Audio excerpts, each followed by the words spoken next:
دو جملے اس پر بھی عرض کرتا ہوں کہ بدعت کیا چیز ہوتی ہے. لیکن بدعت لفظ ہے یہ بدعن سے نکلا ہے.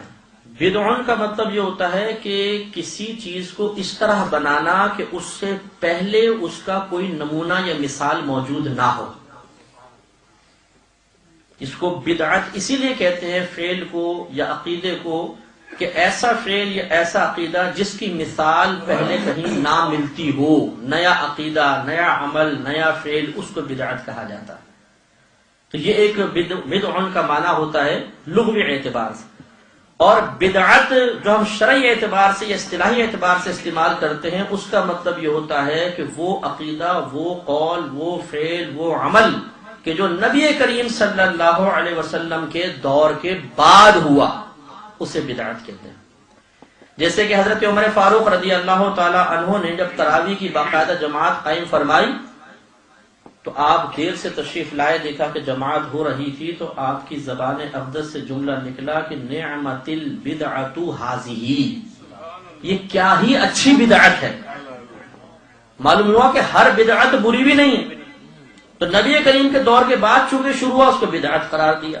اسی طرح سیدہ عائشہ صدیقہ رضی اللہ تعالی عنہا کا فرمان ہے کہ نبی کریم صلی اللہ علیہ وسلم کے بعد جو سب سے پہلی بدعت لوگوں میں ظاہر ہوئی وہ ان کا پیٹ بھر کر کھانا ہے.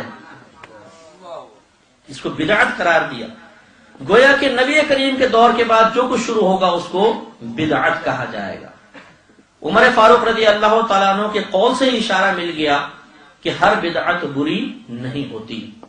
جو نیا قول، نیا فعل، نیا عمل، نیا عقیدہ قرآن و حدیث کے خلاف ہوگا وہ برا، اور جو قرآن و حدیث کے خلاف نہ ہو وہ برا نہیں ہوتا. اس کو بدعت حسنہ کہتے ہیں. یہ جو ہم میلاد مناتے ہیں بعض لوگ اس کو بدعت یوں قرار دیتے ہیں کہ آپ یہ بتائیے جس طریقے سے آپ یہ منا رہے ہیں، نعت خوانی اجتماعی طور پہ ہو رہی ہے، بیانات ہو رہے ہیں، مسجدیں سج رہی ہیں، جھنڈیاں لگائی جا رہی ہیں، جلوس نکالے جا رہے ہیں، کیا اس طرح نبی کریم نے کیا تھا؟ کیا ایسا صحابہ کرام نے کیا تھا؟ جواب ہوتا ہے کہ نہیں. تو جب انہوں نے نہیں کیا تو آپ کیوں کر رہے ہیں؟ لہذا یہ بدعت ہوا. تو یہ ایک صریح دھوکہ ہے جس کو آپ کو سمجھنا ہوگا اور اس چیز کو آپ ذہن میں محفوظ رکھیں. پہلی بات تو یہ کہ بدعت وہ چیز ہے کہ جو نبی کریم کے دور کے بعد پیدا ہوئی، یا لغوی معنی کے اعتبار سے ایسی چیز جس کے پہلے کوئی مثال اور نمونہ موجود نہ ہو.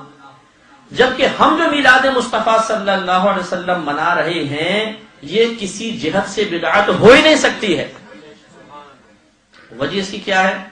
وجہ یہ ہے کہ دیکھیے جتنی ہم میلاد کے اندر چیزیں کرتے ہیں، ہم ایک مجموعے کو میلاد کہتے ہیں. مثلا نعت خوانی کرنا، نظم میں یا نثر میں نبی کریم صلی اللہ علیہ وسلم کے فضائل، آپ کے کمالات کا بیان کرنا، آپ کے مناقب بیان کرنا، پیدائش کے واقعات بیان کرنا، جلوس نکالنا اور جھنڈیاں وغیرہ لگانا، لنگر وغیرہ تقسیم کرنا، ان تمام کے مجموعے کو میلاد کہتے ہیں. یہ ہم میلاد منا رہے ہیں.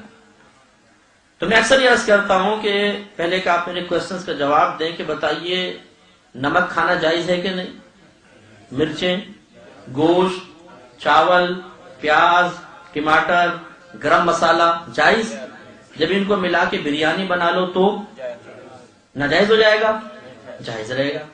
اسی طریقے سے ہم یہ بات یقیناً تسلیم کرتے ہیں کہ جس طرح اجتماعی اعتبار سے ان افعال کو ہم آج کر رہے ہیں ایسے اجتماعی طور پہ نبی کریم کے دور میں نہیں تھا. لیکن ان میں سے جس بھی چیز کو اٹھا کر دیکھ لیں گے اس کی مثال آپ کو سرکار کے دور کیا اس سے پہلے بھی آپ کو مل جائے گا. جیسا ہزاری صاحب فرما رہے تھے نا کہ ازل سے ہی نبی کریم کی میلاد بیان ہو رہی ہے، آپ کی آمد کے تذکرے ہو رہے ہیں.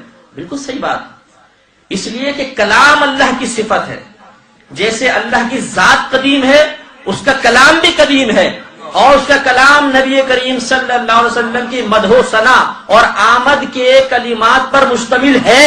لہذا کہا جا سکتا ہے کہ نبی کریم کا میلاد ازل سے ہی بیان ہو رہا ہے. تو یہ تمام چیزیں جو ہیں نبی کریم کے دور میں ثابت، صحابہ کرام کے دور میں ثابت. لہذا میرا اصل موضوع یہ نہیں ہے، میں ضمناً ایک بات آپ کو عرض کر رہا ہوں. تو یہ بدعت نہیں ہے. اور یہ بھی یاد رکھیے گا کہ یہ اعتراض ہی غلط ہے کہ کیا نبی کریم نے کیا تھا، کیا صحابہ کرام نے کیا تھا؟ اگر نہیں کیا تو آپ کیوں کرتے؟ ہم یہ سوال کرتے ہیں کہ کیا نبی کریم صلی اللہ علیہ وسلم نے بریانی کھائی تھی؟ پلاؤ کھایا تھا؟ زردہ کھایا تھا؟ چاکلیٹ کھائی تھی؟ آپ نے گاڑی میں سفر کیا تھا؟ آپ نے کبھی مائک پر بیان کیا؟ کبھی صحابہ نے اسپیکر کی آواز پر نبی کریم کا بیان سنا؟ کیا اس طرح قالین مسجدوں میں بچھائے گئے تھے؟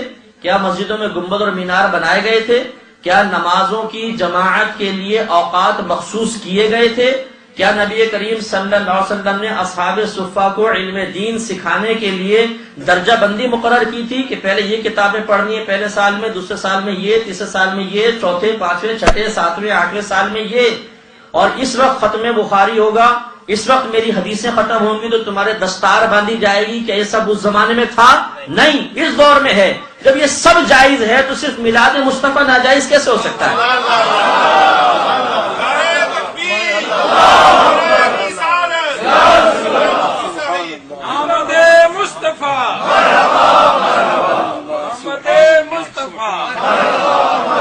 اور کسی نے بڑی پیاری بات کہی کہ اگر آپ یہ کہتے ہیں کہ کیا اس دور میں سب کچھ تھا؟ نہیں، اگر نہیں تھا تو پھر اب کیسے جائز؟ تو پوچھا جائے کہ کیا تم اس دور میں تھے؟ نہیں، تو تمہارا وجود کیسے جائز ہو گیا؟ تم بھی تو اس دور میں پیدا ہوئے ہو نا، تو پھر بعد میں کیوں پیدا ہوئے؟ نبی کریم کے دور میں کیوں نہیں پیدا ہوئے؟ جی بعد میں پیدا ہوئے، کوئی بات نہیں، اللہ نے بعد میں پیدا کیا، ٹھیک ہے۔ تو اللہ تعالیٰ نے اگر بعد کے لوگوں کو اپنے حبیب کا میلاد منانے کا نیا طریقہ الہام فرما دیا جو پرانے سے تعلق رکھنے والا ہے، تو اس میں کون سے اعتراض کی بات؟ کون سی ایسی چیز ہے جس میں تبدیلی نہیں ہوئی؟